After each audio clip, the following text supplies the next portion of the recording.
The water of the Caspian Sea held secrets that most people would never understand. Dr. Eleanor Mitchell knew this the moment she first saw the sonar images spread across her desk at the Woods Hole Oceanographic Institution in Massachusetts.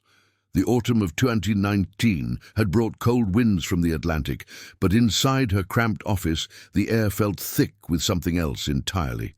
Something that made her hands tremble as she traced the geometric patterns on the printouts. Eleanor was 53 years old, with grey streaks in her auburn hair and the kind of tired eyes that came from decades of staring at screens and ocean depths. She had spent her entire career mapping the floors of bodies of water around the world, from the Mediterranean to the Gulf of Mexico, from the Black Sea to the remote waters of the Arctic. She had seen underwater mountains and trenches, shipwrecks and geological formations that defied easy explanation, but she had never seen anything like this. The images had arrived 3 days earlier, sent by a former colleague named Viktor Petrov, a Russian oceanographer she had met at a conference in Geneva 15 years ago. Viktor worked for a small research institute in Astrakhan, near the northern shore of the Caspian Sea. His email had been brief, almost cryptic. "Eleanor, I need your eyes on this. I cannot trust anyone here. Please look at the attached files and tell me I am not losing my mind." She had opened the attachments expecting the usual underwater debris, perhaps an interesting geological feature that Viktor wanted a second opinion on. Instead, she found herself staring at sonar scans that showed what appeared to be the remnants of an organized structure on the seabed. Not a natural formation, not a shipwreck, something else entirely. The patterns were too regular, too symmetrical to be the work of nature. They extended across an area of approximately 12 square kilometers at a depth of nearly 200 meters in the southern portion of the Caspian Sea. The structures appeared to form a grid, with what looked like the foundations of buildings, the outlines of streets, and at the center, something that resembled a massive circular plaza surrounded by what might have been towers or monuments. Eleanor had spent the past 72 hours analyzing every pixel of those images. She had run them through every software program available to her, cross-referenced them with geological surveys of the region, and consulted maps of known archaeological sites in the area. Nothing matched. Nothing came close. The Caspian Sea was the world's largest enclosed inland body of water, bordered by Russia, Kazakhstan, Turkmenistan, Iran, and Azerbaijan. Its history was ancient and well documented. Civilizations had risen and fallen along its shores for thousands of years. The Silk Road had passed nearby, carrying merchants and ideas between east and west, but there was no record of any city in that precise location, no archaeological evidence, no historical mention, no legend or myth that Eleanor could find. And yet there it was, captured in grayscale sonar imagery, lying silent beneath 200 meters of cold, dark water. She picked up her phone and dialed Victor's number. It rang 5 times before he answered, his voice rough with fatigue. "Eleanor, you have seen them." "Victor, what am I looking at?" A long pause. She could hear him breathing, could almost feel his hesitation traveling through the satellite connection that linked Massachusetts to southern Russia. "I do not know. That is why I contacted you. My team discovered this anomaly 6 weeks ago during a routine survey. We were mapping the seafloor for a natural gas company. Nobody expected to find anything of significance.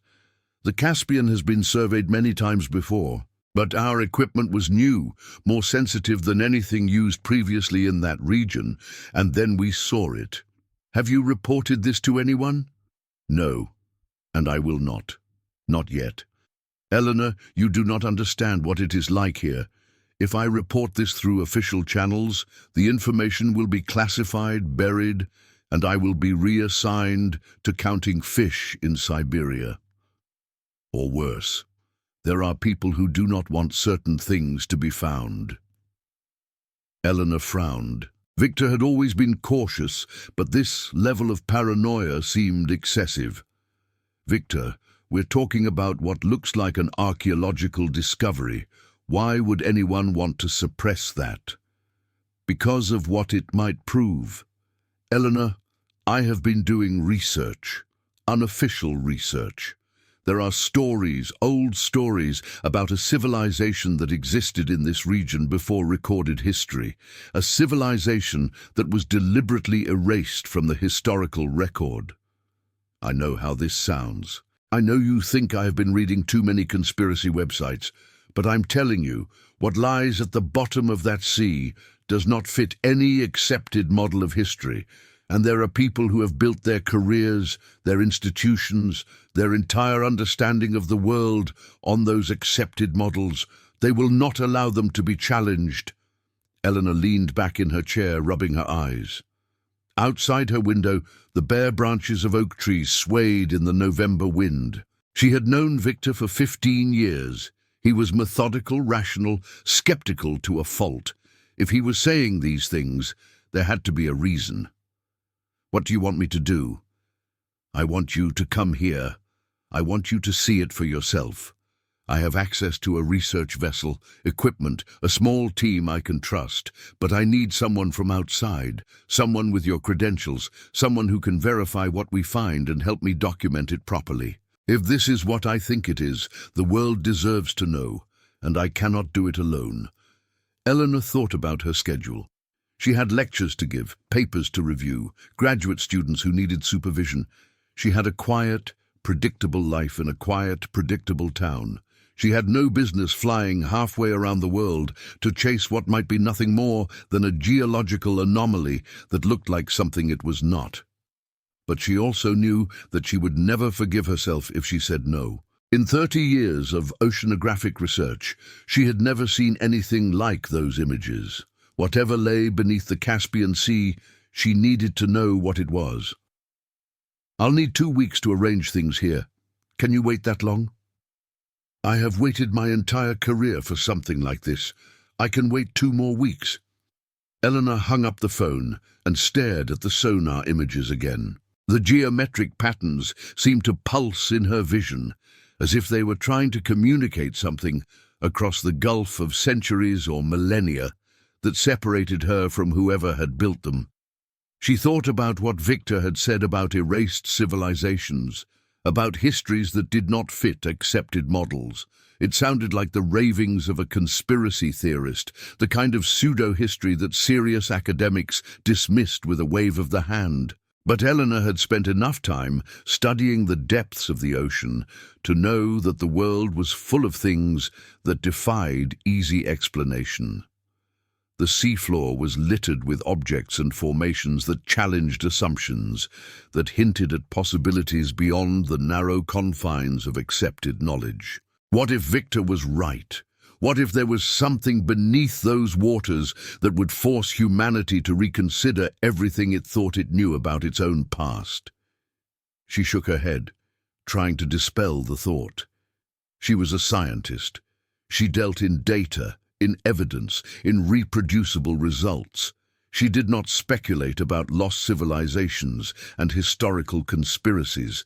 She would go to the Caspian Sea. She would examine the anomaly firsthand, and she would determine what it actually was. If it turned out to be a natural geological formation, she would document it and move on. If it turned out to be something else, she would deal with that when the time came. But deep in her chest, in a place she rarely acknowledged, something stirred, a feeling she had not experienced since she was a young graduate student setting out on her first research expedition. A feeling of standing on the edge of something vast and unknown, about to take a step into darkness. Excitement, fear, wonder. The next 2 weeks passed in a blur of preparation. Eleanor arranged for a colleague to cover her lectures, delegated her administrative responsibilities, and filed the necessary paperwork for an extended international research trip. She told everyone she was going to consult on a geological survey project, which was technically true. She did not mention the sonar images or Victor's theories about erased civilizations. She also began her own research into the history of the Caspian Sea region. What she found was both fascinating and frustrating. The area had been home to countless civilizations throughout recorded history. The Scythians, the Persians, the Mongols, the Russians. Cities had been built and destroyed. Empires had risen and fallen. The Silk Road had carried trade and ideas through the region for centuries. There was no shortage of history, but there were also gaps, periods where the historical record became vague or contradictory, archaeological sites that had been excavated and then mysteriously closed, research papers that had been published and then retracted or simply forgotten.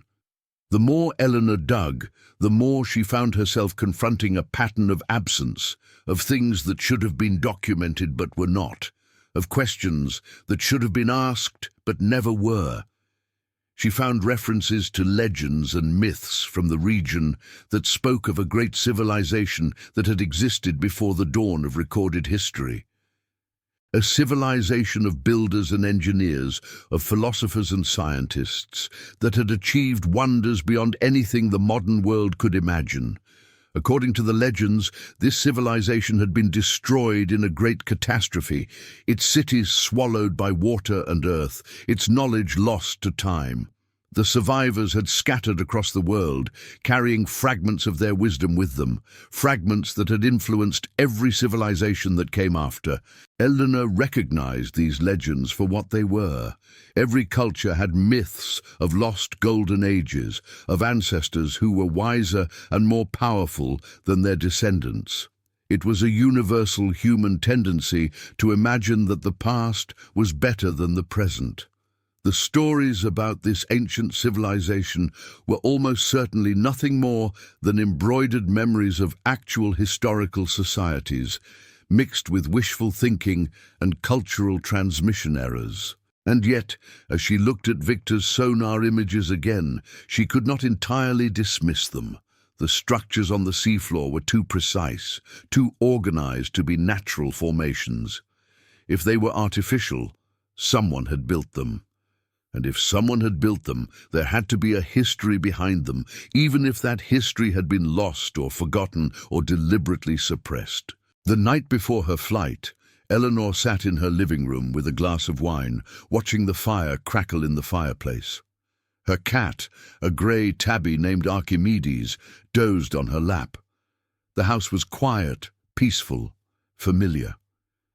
She thought about all the evenings she had spent in this room, reading journals, grading papers, living the comfortable life of an academic who had achieved everything she had set out to achieve.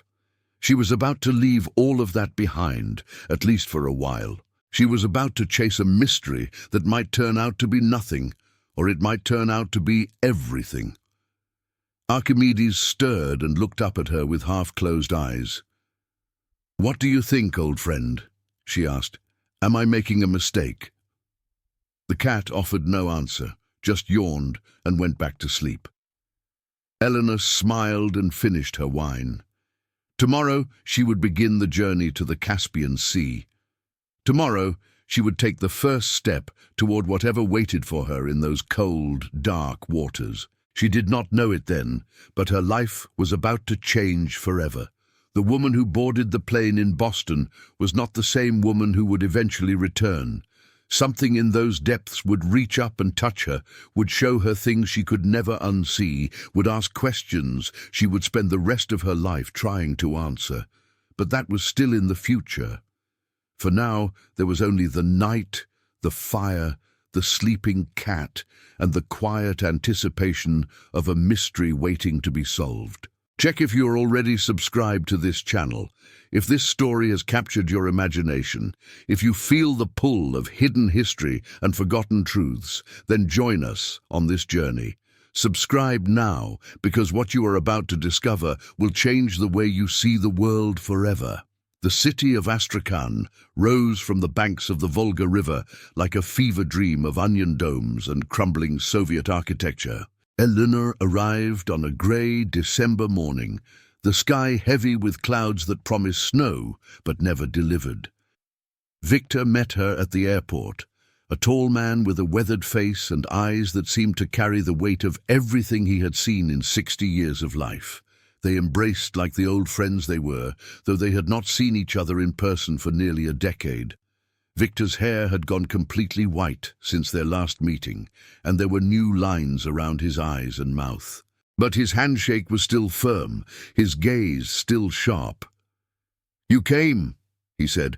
"I was not entirely certain you would." "Neither was I, to be honest. But those images, Victor, I have not been able to stop thinking about them. Whatever is down there, I need to see it for myself." He nodded and led her to a battered jeep parked outside the terminal. The drive to the research facility took them through the outskirts of the city, past industrial zones and residential blocks, past markets where vendors sold fish, from the Caspian and vegetables from local farms. Eleanor watched the unfamiliar landscape pass by, feeling the weight of distance from everything she knew. The research facility was a modest building on the edge of the city, overlooking the river delta, where the Volga emptied into the Caspian Sea. Victor introduced her to his team. Dmitri, a young sonar technician with nervous hands and an encyclopedic knowledge of underwater acoustics. Nadia, a marine archaeologist who had left a prestigious position in Moscow to pursue research that her former colleagues considered fringe, and Sergei, a grizzled boat captain who had spent 40 years navigating the treacherous waters of the Caspian. That evening, gathered around a table covered with maps and printouts, Victor laid out everything his team had discovered. The sonar images were even more striking when viewed at full resolution on large monitors.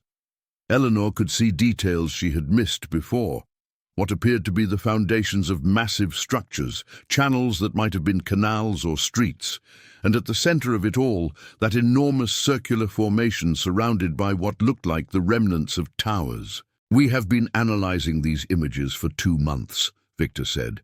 "Every explanation we have considered falls short. These are not natural geological formations. The symmetry is too perfect, the angles too precise, and the materials." He pulled up another set of readings. "Our instruments detected anomalous acoustic signatures. Whatever these structures are made of, it is not ordinary stone or sediment." Nadia leaned forward.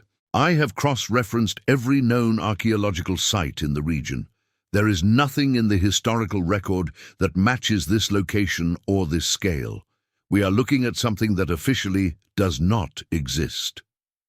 Eleanor studied the images in silence. Her scientific training urged caution, demanded alternative explanations, insisted on skepticism. But another part of her, a part she rarely acknowledged, recognized something in those geometric patterns, something that felt almost familiar, like a word on the tip of her tongue that refused to come. "When can we go down there?" she asked.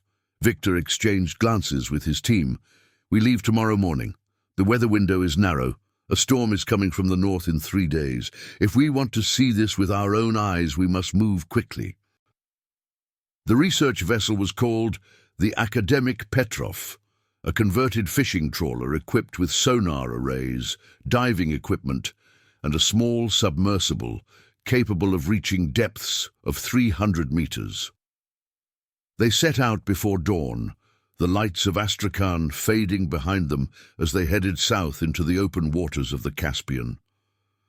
The sea was calm that first day, the surface like grey glass reflecting the overcast sky. Eleanor stood at the bow, watching the horizon, thinking about all the ships that had crossed these waters throughout history. Merchants and warriors, explorers and refugees. How many of them had passed directly above the anomaly without ever knowing what lay beneath their hulls? They reached the target coordinates on the morning of the second day. Dmitri confirmed their position using GPS and began calibrating the sonar equipment for a detailed survey. The water here was deep and dark, the bottom invisible from the surface. Eleanor felt a strange sensation as she looked down at the waves, knowing that 200 meters below, something impossible was waiting. The first dive was conducted with remotely operated vehicles, small robotic submarines equipped with cameras and lights. Eleanor and the team crowded around monitors in the vessel's cramped control room, watching as the ROVs descended into the darkness. The images that came back were unlike anything Eleanor had ever seen. The structures were real, undeniably real, rising from the seafloor like the bones of a drowned giant. She could see walls that still stood despite the crushing pressure and the passage of what must have been centuries or millennia. She could see archways and doorways, streets paved with stones fitted together with impossible precision. And everywhere, carved into the surfaces, she could see symbols and patterns that seemed to pulse with meaning she could not quite grasp. "My God," she whispered. "Victor, this is—" "I know," he said quietly. "Now you understand why I could not report this through normal channels. This changes everything we think we know about human history." Over the next 2 days, they documented everything they could. The ROVs explored the ruins systematically, mapping corridors and chambers, recording the strange symbols that covered every surface.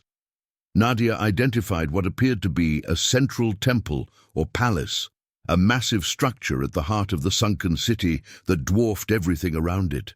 Dmitri detected acoustic anomalies emanating from deep within the ruins, sounds that should not have been possible from inert stone and sediment. On the 3rd day, Eleanor made the decision to descend personally in the submersible. Victor tried to dissuade her, citing the risks and the approaching storm, but she was adamant. She had not come halfway around the world to watch this discovery on a screen. She needed to see it with her own eyes, to touch the walls of this impossible city, to feel its presence in a way that cameras and sensors could never capture. The descent took nearly an hour.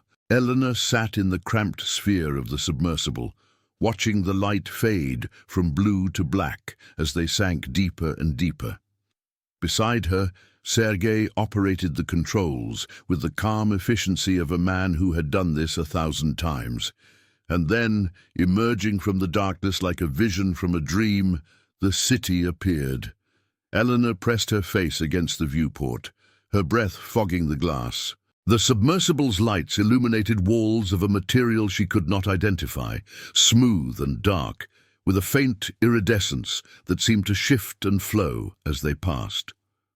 The streets were wide, designed for something larger than human beings, she thought, though she could not say why that idea came to her. The buildings rose in tiers, their architecture unlike anything in her experience, combining curves and angles in ways that seemed to defy geometry. They approached the central structure, the temple or palace that dominated the city. Up close, it was even more overwhelming. The walls were covered with carvings that depicted scenes Eleanor could not interpret. Figures in strange postures, shapes that might have been machines or might have been living things, and everywhere, repeated over and over, a symbol that looked like a spiral within a circle within a triangle.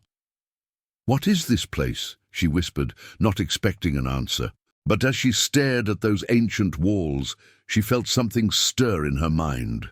Not a voice, exactly, but a presence, a sense of vast intelligence, ancient and patient, reaching across the gulf of time to touch her consciousness. For a moment, she saw the city as it had been, alive with light and sound, its streets filled with beings who had mastered secrets that modern humanity could not imagine. She saw the catastrophe that had destroyed it, water rising to swallow everything, knowledge and beauty and wonder drowning in the cold embrace of the sea. And she saw the silence that came after, centuries of darkness and forgetting, while above, new civilizations rose and fell, never knowing what lay beneath their feet. The vision lasted only seconds, but when it passed, Eleanor was weeping. She did not know why, could not explain the grief that overwhelmed her, but she understood with absolute certainty that what she had witnessed was real. This city had existed. These people had lived, and they had been erased from history so completely that not even a memory remained. "We need to go up," Sergei said, his voice tight. "The storm is coming faster than predicted. We have maybe 6 hours before conditions become dangerous." Eleanor nodded, unable to speak. As the submersible rose toward the surface, she kept her eyes fixed on the city below, watching it fade back into darkness. She knew she would return. She knew this was not the end, but the beginning. She had found what Victor had suspected, what the legends had hinted at, what the patterns in the stone seemed to confirm. A civilization that had existed before history, that had achieved wonders beyond imagination, and that had been deliberately forgotten. Now she had to find out why. The storm hit that night with a fury that Eleanor had never experienced. Waves as tall as buildings crashed against the academic Petrov, and winds howled through the rigging like the voices of the damned. The crew fought to keep the vessel stable, to prevent it from capsizing in the churning waters. Eleanor huddled in her cabin, clutching the data drives that contained everything they had recorded. Her mind kept returning to the vision she had experienced in the submersible, the glimpse of the city as it had been, alive and thriving. She knew it sounded insane. She knew that no serious scientist would ever accept a vision as evidence of anything. But she also knew, with a certainty that went beyond logic, that what she had seen was true. The storm raged for 36 hours. When it finally passed, the academic Petrov was battered but intact, drifting in calm waters under a sky scrubbed clean of clouds. The team gathered on deck, exhausted but unharmed, and Victor assessed the damage. "We lost some equipment," he reported. "One of the ROVs, several sensor arrays, but the data is safe. Everything we recorded is intact." "Then it was worth it," Eleanor said. "Victor, we need to talk. All of us. There are things I experienced down there that I need to share." They gathered in the vessel's small galley, drinking strong tea and eating whatever food could be found. Eleanor told them about her vision, expecting skepticism, expecting dismissal. Instead, she found recognition in their eyes. "I felt something too," Nadia said quietly. "When I was reviewing the footage, studying the symbols, it was like the carvings were trying to communicate. Like they were designed to transmit information directly into the mind of anyone who looked at them." Dimitri nodded. "The acoustic anomalies we detected, they follow patterns that match the symbols on the walls. I ran the analysis 3 times because I could not believe the results. The city is not just architecture, it is some kind of recording device, a message left by whoever built it." Victor leaned forward. "Then we need to decipher that message. We need to understand what they were trying to tell us." Over the following weeks, working in secret, the team devoted themselves to analyzing the data they had collected. They found correlations between the symbols and mathematical constants, between the acoustic patterns and frequencies that corresponded to natural phenomena, the rotation of the Earth, the movement of celestial bodies, the resonance of water and stone. Nadia made the breakthrough. The symbols were not just decorative or religious. They were a language, a system of encoding information that used geometry and sound to communicate concepts that could not be expressed in words.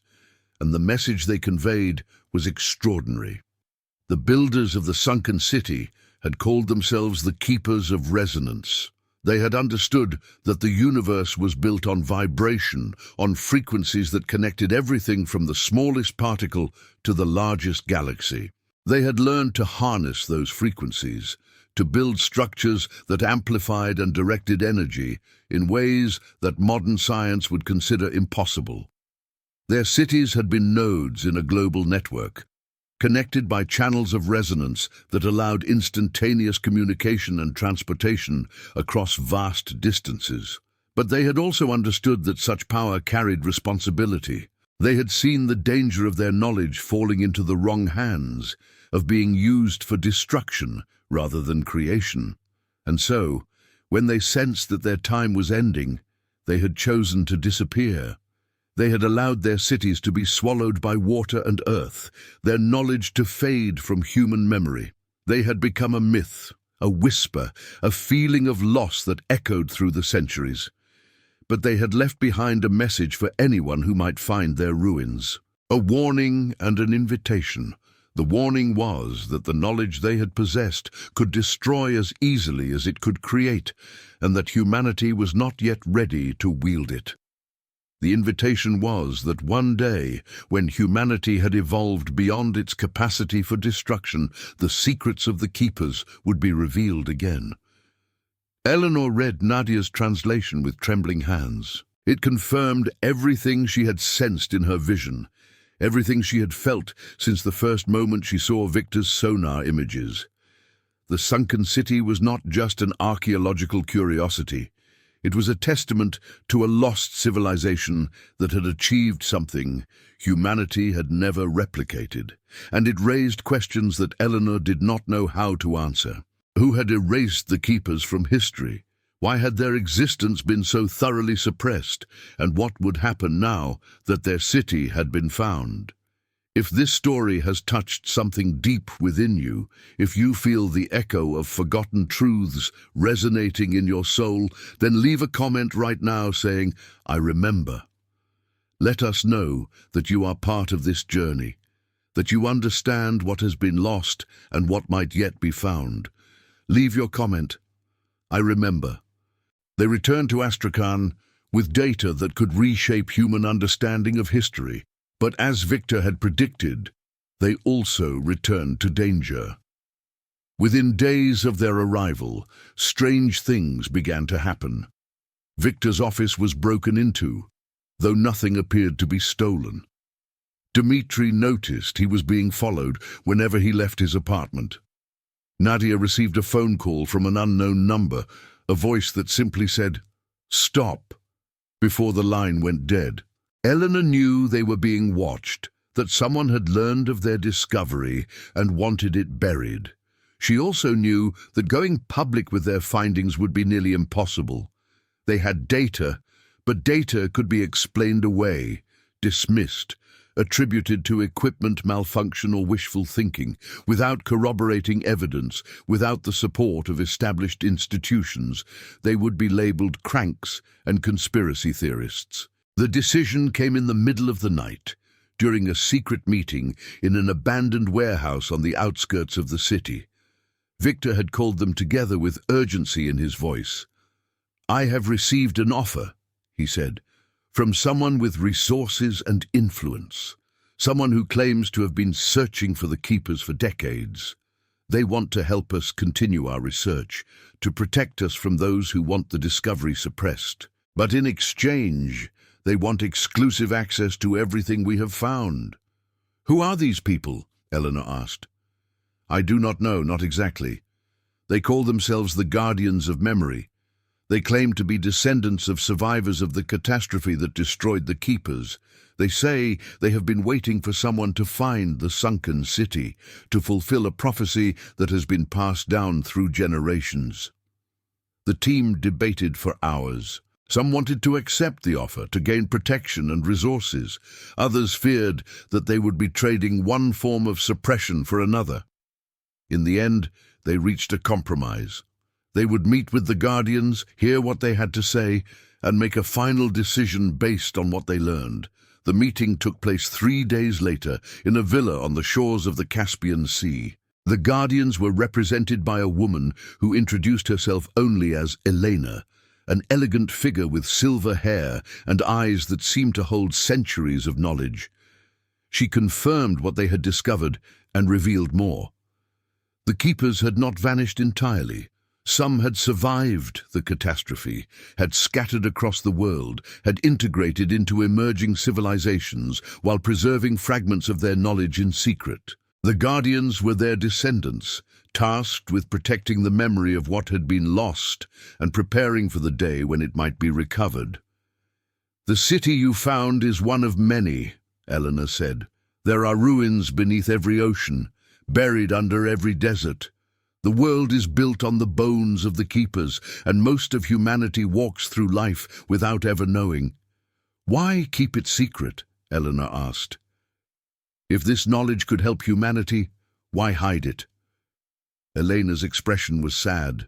"Because humanity is not ready. The same knowledge that allowed the keepers to create wonders also allowed others to destroy them. There are forces in this world that would use what remains for power, for control, for domination. We have seen it happen before throughout history. Every time the truth came close to being revealed, it was twisted, corrupted, turned into a weapon. We cannot allow that to happen again. So what do you want from us?" "A choice. You can join us, continue your research under our protection, contribute to the preservation of knowledge that will one day be shared with all of humanity. Or you can walk away, return to your normal lives, and forget what you have seen. We will not stop you. We will simply ensure that your discovery remains hidden until the time is right." Eleanor looked at her colleagues. She saw the same conflict in their eyes that she felt in her heart. They had spent their lives searching for truth, believing that knowledge should be shared, that secrets were the enemy of progress. And now they were being asked to become keepers of the greatest secret in human history. But she also remembered her vision in the submersible, the sense of vast intelligence watching over the city, waiting. She remembered the message encoded in the symbols, the warning about knowledge being used for destruction. She understood for the first time that some truths were too dangerous to be revealed carelessly. "I need time," she said. "We all need time to think about this." Elena nodded. "Take all the time you need. The keepers waited for millennia. We can wait a little longer." Eleanor returned to Massachusetts in January, carrying with her memories that would never fade and knowledge that she could never share. The world she had left behind seemed strange now, smaller somehow, as if she were seeing it through new eyes. She resumed her teaching, her research, her quiet academic life. But nothing was the same. Every time she looked at the ocean, she thought of what lay beneath. Every time she read about ancient civilizations, she wondered what had been left out of the history books. Every time she saw patterns in architecture or art that echoed the symbols from the sunken city, she felt a chill run down her spine. Victor and his team remained in Russia, continuing their work in secret, protected by the Guardians of Memory. They communicated through encrypted channels, sharing discoveries that would never be published in any journal, never be discussed at any conference. They had become part of a shadow history, a parallel world of knowledge that existed just beneath the surface of ordinary reality. Nadia deciphered more of the symbols over the following months, revealing details about the keepers that were both inspiring and humbling. They had been a civilization of philosophers and engineers, of artists and scientists, who had achieved a harmony between technology and nature that modern humanity could barely imagine. They had built cities that generated their own energy, that communicated through resonance, that existed in balance with the earth and sea. And they had done it all without the destruction and pollution that characterized modern industrial society. But they had also made mistakes. Their power had attracted enemies, both from within and without. Factions had arisen that wanted to use the knowledge for conquest, for domination, for the imposition of their will on others. Wars had been fought, terrible wars that had scarred the earth and poisoned the water. In the end, the keepers had chosen destruction over corruption, had allowed their civilization to fall, rather than see it turned into an instrument of oppression. It was a lesson that resonated with Eleanor every time she watched the news, every time she saw the conflicts and crises that plagued the modern world. Humanity had achieved wonders of its own, had built machines that could fly and communicate across continents, had unlocked the secrets of atoms and genes. But it had also created weapons that could destroy all life on Earth, had poisoned its air and water, had allowed greed and hatred to flourish alongside progress. Were they any better than the Keepers had been? Were they ready for the knowledge that lay buried beneath the waves? She did not know. But she believed, with a faith that surprised her scientific mind, that one day they would be, that the message left by the Keepers was not just a warning, but a promise, that the secrets of the sunken city would be revealed when humanity had earned the right to receive them. In the meantime, she had her own work to do. She began writing, not for publication but for herself, and for those who might come after. She recorded everything she had seen and experienced, everything she had learned about the Keepers and their legacy. She created a document that would serve as a bridge between the world that was and the world that might be. And every night, before she fell asleep, she looked out her window at the stars and wondered if somewhere out there, in the depths of the ocean or buried beneath the sand, other seekers were finding their own pieces of the puzzle, other fragments of the truth that had been scattered across the earth, waiting to be reassembled. The Keepers had believed that their knowledge would survive, that it would be recovered when the time was right. Eleanor had become part of that survival, part of that recovery. It was a responsibility she had never sought, but one she would carry for the rest of her life. She thought about the vision she had experienced in the submersible, the glimpse of the city alive with light and sound. She thought about the beings who had walked those streets, who had built those monuments, who had encoded their wisdom in symbols that still spoke across the millennia. They were gone, but they were not forgotten. Not anymore. Someone remembered. Someone carried their message forward, and one day, when the world was ready, that message would be heard. 5 years passed. Eleanor retired from her position at Woods Hole, claiming health reasons, though in truth she had never felt more alive. She moved to a small house on the coast of Maine, where she could watch the Atlantic from her window and feel connected to the vast network of water that covered the earth. Victor visited her once a year, bringing news from the hidden world of research that continued beneath the notice of official science. More cities had been found, more symbols deciphered, more pieces of the puzzle assembled. The Guardians of Memory had grown, quietly recruiting scientists and historians who were willing to look beyond the boundaries of accepted knowledge. Nadia had made the discovery of a lifetime, a chamber deep within the sunken city that contained what appeared to be a repository of information, a library encoded in crystal and resonance that held the accumulated wisdom of the Keepers. It would take decades to decode, perhaps centuries, but the potential was beyond measure. And Dmitri, the nervous young technician who had first detected the acoustic anomalies, had developed a theory that the ruins were not just passive remnants, but active systems, still functioning after all this time, still broadcasting their message to anyone who had the ears to hear. Eleanor listened to these reports with wonder and gratitude. She had played her part, had helped uncover a truth that had been hidden for millennia. Now it was up to others to carry the work forward. On the evening of her 72nd birthday, she sat on her porch, watching the sunset paint the ocean in shades of gold and crimson. Archimedes had passed away 2 years earlier, and she had adopted a new cat, a black kitten she had named Echo. The cat sat beside her, purring contentedly as the light faded and the first stars appeared. She thought about everything that had led her to this moment, the sonar images that had started it all, the descent into darkness, the vision of a lost world, the choice to become part of something larger than herself. She had no regrets. She had lived a life of discovery, had touched the edge of mysteries that most people could not imagine. She had been changed by what she had seen, had grown in ways she could never have anticipated. and she had contributed, in her small way, to the preservation of knowledge that might one day transform humanity. The message of the keepers echoed through time, carried by those who remembered, protected by those who understood. It was a message of hope and warning, of potential and responsibility. It said that humanity was capable of greatness, of achievements that transcended anything in the historical record.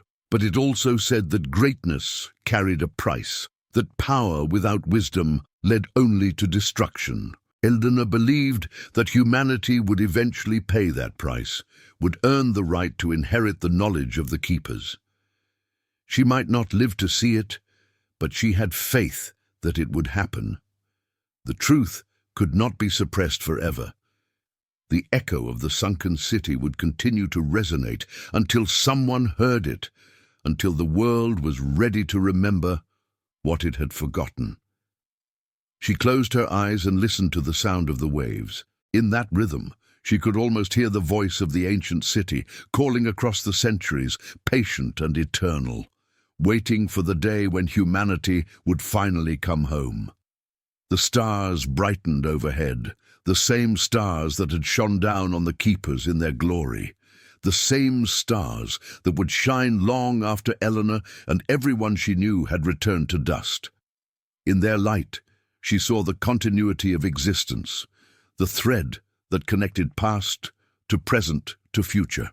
She was part of that thread now, a small part perhaps, but essential. Without her, without Victor, without all the seekers who had dared to look beyond the surface of things, the message would have remained buried. The city would have continued to sleep in darkness, forgotten by the world above. But they had remembered, they had found, and they had chosen to preserve rather than exploit, to protect rather than reveal, to honor the wisdom of those who had come before. It was enough. It was more than enough. Eleanor smiled and opened her eyes. The ocean stretched before her, vast and mysterious, full of secrets that would take lifetimes to uncover. She did not know what the future would bring, but she knew that the search would continue. Others would follow where she had led, would dive into the depths, would listen for the echo of the sunken city. And one day, perhaps sooner than anyone expected, the world would be ready. The knowledge would be shared. The keepers would be remembered not as myths or legends, but as ancestors, as teachers, as the foundation upon which a new civilization would be built. Until then, there was the waiting, the watching, the remembering. Eleanor reached down and stroked Echo's soft fur. The cat purred louder, a small sound of contentment in the gathering dusk. "We remember," she whispered to the stars. "We remember." And somewhere, deep beneath the waters of the Caspian Sea, the city seemed to pulse with light, just for a moment, as if acknowledging her words, as if saying, after all this time, that it was glad not to be forgotten.